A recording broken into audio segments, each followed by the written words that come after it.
आपण ज्यावेळेस एखादा मनुष्य बेशुद्ध पडलेला असतो, त्याची CPR ही जी ट्रेनिंग आहे, तर बेसिक लाईफ सपोर्ट या अंतर्गत ही CPR ट्रेनिंग आम्हाला मेडिकल कॉलेजमध्ये शिकवली जाते.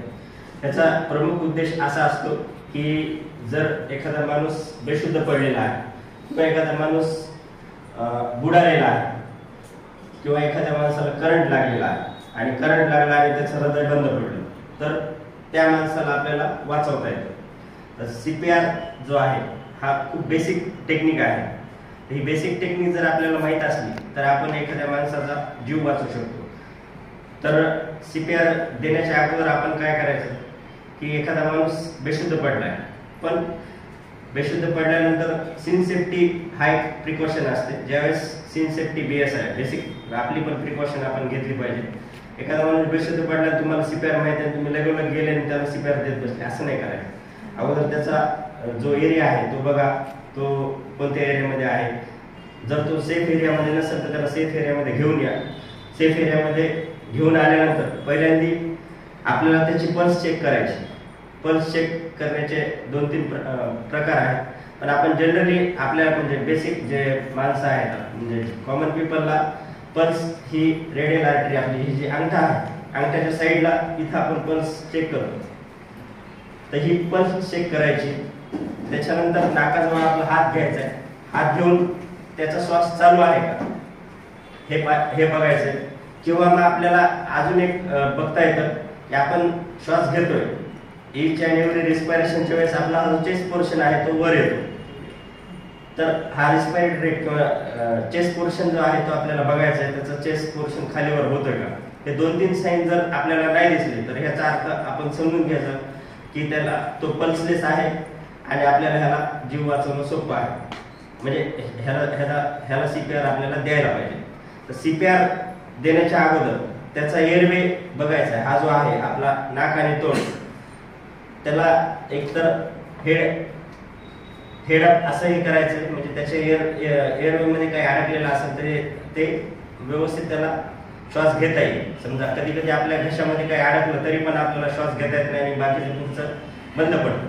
आपल्याला याचं तोंड चेक करायचंय, त्याचा एअरवे मध्ये काही अडकलेलं आहे का नाही हे एकदा असं चेक करायचं. त्याच्यानंतर असं हेड टिल्ट वगैरे करून त्याला एअरवे चेक केला आणि नंतर आपण CPR देताना हे आपले जे दोन्ही हात आहेत, ही आपली चेस्ट आहे, हे स्टर्नम, हा जो मधला बोन आहे त्याला म्हणायचं स्टर्नम, आणि हे चेस्ट आहे आपले. तर टेंटेटिव्ह स्टर्नमच्या हा जो मधला भाग आहे झिपिस्टर्नम, ह्याला झिपिस्टर्नम म्हणतात. ह्या झिपिस्टर्नमच्या तिथे आपल्याला CPR द्यायचा. तर हा CPR मोठ्या माणसामध्ये देणं खूप सोपं असतं. सोपं म्हणण्यापेक्षा आपण त्याच्या छातीवर दाब दिला. आता असं काही सांगू शकत नाही आपण की तो मोठा माणूसच असेल, लहान बालक पण असू शकतो. तर लहान मुलामध्ये CPR देण्याचा वेगळी पद्धत आहे, मोठ्या माणसामध्ये CPR देण्याची वेगळी पद्धत आहे. मोठ्या माणसामध्ये CPR देताना हा झिपिस्टर्नमचा मधला पोर्शन आहे, तिथं आपण हाताची अशी इंटरलॉक करायचा, असा हात इंटरलॉक करायचा आणि हे जे जुनी हात आहे त्याच्या झिपिस्टर्नमच्या एकदम मधोमध ठेवायचे.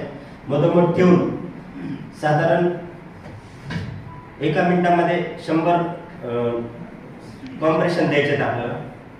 तर हे जे कॉम्प्रेशन आहे, हात ही पोझिशन पाहिजे, हे कॉम्प्रेशन त्या पद्धतीचे कॉम्प्रेशन पाहिजे. 1 मिनिटामध्ये 100 कॉम्प्रेशन पाहिजे. दुसरी म्हणजे ह्याच्यासोबत आपल्याला दुसरी एक आपल्याला क्रिया करावी लागते. 30 कॉम्प्रेशन असे चेस्टचे दिल्यानंतर साधारण 2 इंच छाती खाली गेली पाहिजे. 30 कॉम्प्रेशन असे दिल्यानंतर आपल्याला त्याला ऑक्सिजन देण्यासाठी माउथ टू माउथ ऑक्सिजन द्यायचा आहे. हा माउथ टू माउथ ऑक्सिजन देताना त्याचं नाक दाबायचं आपल्याला. हे नाक दाबायचं आणि तोंडातून आपल्याला हवा फुकायची. तर पण कधी कधी काय होतं की ह्या करण्याच्या नादामध्ये आपला जो गॅलप आहे तो निघून जातो. त्याच्यापेक्षा आपण नवीन जे क्रायटेरिया आहे त्याच्यामध्ये कॉमन पीपलला ऑक्सिजनेशन देण्याचं टाळतात. हॉस्पिटलमध्ये एक जण आंबू बॅग असते, ती आंबू बॅग पाहिली असेल तुम्ही, इथे हे असतं असं एक इन्स्ट्रुमेंट असतं, त्याला इकडून एक पंप करत असतो, इकडं साईडला एक फुगा असतो, त्या अबू बॅगनी त्या अबू बॅग करत राहतात आणि एक जण सीपीआर देतो. बेस्ट पैकी आपण जर सीपीआरच कॉन्सन्ट्रेशन केलं, हे सीपीआर असं एका मिनिटामध्ये 100 स्ट्रोक द्यायचे. हे किती वेळ करायचं की जर आपल्या बाजूला दुसरा माणूस असेल, इमर्जन्सी सेवेला त्याला कॉल करायला लावायचा, ॲम्ब्युलन्स येईपर्यंत, किंवा जर तुम्ही त्या पेशंटला गाडीमध्ये घेऊन जात असता, तर त्या गाडीमध्ये घेऊन जात असताना ज्यावेळेस तुम्ही गाडीमध्ये नेताय, तर हॉस्पिटलपर्यंत पोहोचेपर्यंत आणि फर्स्ट एड मिळेपर्यंत त्याला हे सीपीआर द्यायचं आहे. सीपीआर देण्याचं मी टेक्निक सांगितलं. तुमचा जेवढा जोर आहे तेवढा असे कॉम्प्रेशन द्यायचे.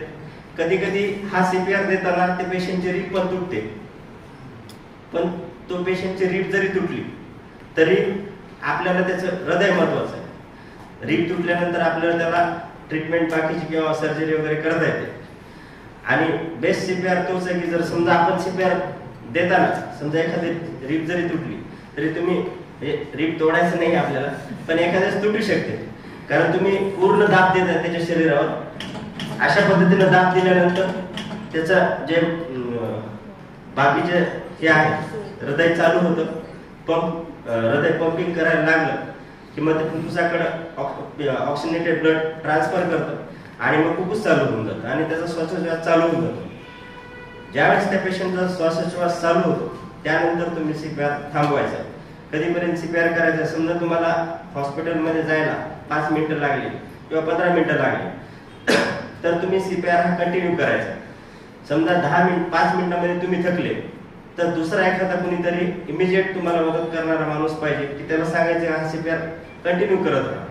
हा सीपीआर हॉस्पिटलपर्यंत जाईपर्यंत आपल्याला हा सीपीआर द्यायचा आहे. आणि सीपीआर दिल्यानंतर 10 पैकी 5 पेशंट तरी त्या सीपीआरनं म्हणजे आउट येतात आणि त्यांचा जीव आपण वाचवू शकतो. हा सीपीआर खूप महत्वाचा आहे. तुम्ही कधी ऐकलं असेल की विमानामध्ये डॉक्टर असल्यामुळं त्या डॉक्टरकडे काही नसतं. समजा आम्ही प्रवासात करतो, आमच्याकडे सगळे सामान घेऊन तर आपण जाऊ शकत नाही, तर मग याने एखाद्याला अटॅक आला तर फर्स्ट एड म्हणून आपण ह्या सीपीआरचा विचार करू शकतो. ज्यावेळेस कधी एखादा बेशुद्ध पडल्याने तुम्ही त्याला सीपीआर देत बसले तर ते चुकीचं ठरलं. मी जसं सांगितलं की त्याच्या अगोदर पल्स बघायची, श्वास चालू आहे का हे बघायचं आहे आणि त्याच्यानंतर तुम्ही त्याला सीपीआर देऊ शकता. तर हे हा जो बेसिक लाईफ सपोर्ट मधला पहिला जो पार्ट आहे हा सीपीआरचा. ज्यावेळेस पेशंट एखादा बुडालेला असतो, तर बुडालेला असला पेशंट तर त्याला वाचवण्याची पद्धत पण हीच आहे.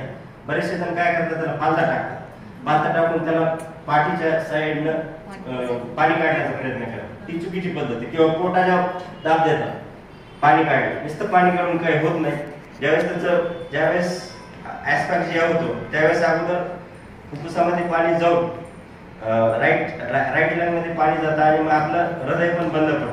जर आपण सीपीआर दिला तशा पेशंटला, तर सीपीआर दिल्यानंतर तो पेशंट आउट येऊ शकतो. एखाद्या पेशंटला विजेचा शॉक लागलाय, विजेचा शॉक लागल्यानंतर काय करतो आपण, पहिल्यांदा त्याला समजा एखाद्या वायरला धरलं त्यांनी ते सोडवण्यासाठी मारणं वगैरे ते ठीक आहे, किंवा साईडला काढलं, फर्स्ट तर स्विच बंद करायला पाहिजे, नंतर बाकीचं हे करून. त्या पेशंटला पण त्याची पल्स वगैरे सगळं बंद पडलेलं असतं. त्या पेशंटला जर तुम्ही सीपीआर व्यवस्थित दिला तर इलेक्ट्रिक शॉकचे बरेचसे पेशंट सीपीआर दिल्यानंतर आउट येतात आणि त्यांचा जीव वाचतो. आणि कोणत्याही हृदयविकाराच्या केसमध्ये जसं आता सर इथं होते, त्यांना फोन आला, इमिजिएट जावं लागलं, तर हा गोल्डन आवर किंवा गोल्डन मिनिट, पहिले 5 ते 10 मिनिटं हे गोल्डन मिनिट असतात. नंतरचा समजा त्याच्यामध्ये त्याला आपण ट्रीटमेंट दिली तर तो पेशंट वाचतो. हे गोल्डन आवर एक संकल्पना आहे. ज्यावेळेस आपल्याला अटॅक येतो, 1 तासाच्या आतमध्ये तुम्हाला इमिजिएट जर मेडिकल सर्व्हिस मिळाली तर तो पेशंट बऱ्यापैकी वाचू शकतो. तर हा जो गोल्डन आवर आणि गोल्डन मिनिट जे आहे तर ते जर आपण पाळले तर आपण हृदयविकाराचा झटका आल्यानंतर त्या पेशंटला नक्कीच वाचू शकतो. कोणाला जर हा मेनिकेन आम्ही